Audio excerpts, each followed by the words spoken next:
የጆኒ ጁስ እና የሴዶ ግጥሚያ። በብዙዎች ሲጠበቅ የነበረው ሳቢ ግጥሚያ ያልተጠበቀ ፍጻሜ አግኝቷል።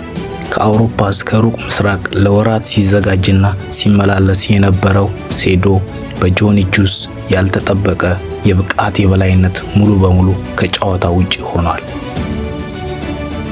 ግጥሚያውም በተጀመረ በመጀመሪያው ዙር ገና በመጀመሪያው ደቂቃ ላይ ነበር የጨዋታው አቅጣጫ የተቀየረው።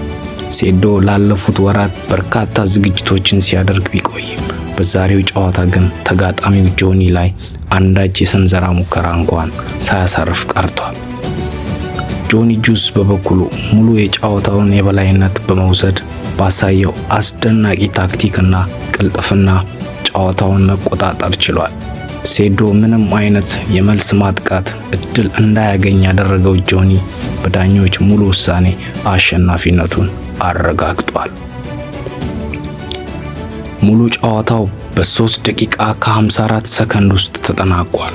አዎ ጆኒ ጁስ 3 ደቂቃ ከ54 ሰከንድ ላይ በሰፊ ልዩነት አሸናፊነቱን ሲያበስር የሴዶ የረጅም ጊዜ ልፋትና ዝግጅት በደቂቃ ውስጥ ከንቱ ሆኖ ቀርቧል። ይህ ውጤት ለብዙ የስፖርት አድናቂዎች እጅግ አስደናቂና ያልተጠበቀ ክስተት ሆኗል። ጆኒ ጁስ ያሳየው ፍጥነትና ፍጹም የበላይነት በቦታው የነበሩትን ተመልካቾች በሙሉ አጉረምርመዋል። ሴዶ ከአውሮፓ እስከ ሩቅ ምስራቅ ላደረገው ልምድ የሚመጥን አፈጻጸም ያላሳየው ምክንያት ምን ይሆን? ወይስ የጆኒ ጁስ የውጊያ ብቃት ከጠበቅነው በላይ ነው? እርሶ በዝግጅቱና በውጤቱ ላይ ምን አስተያየት አሎት? ከታች በኮሜንት ላይ ያካፍሉን። ቪዲዮውን ላይክ፣ ሼር ማድረጎን እንዳይረሱ።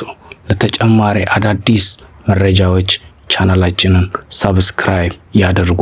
እናመሰግናለን።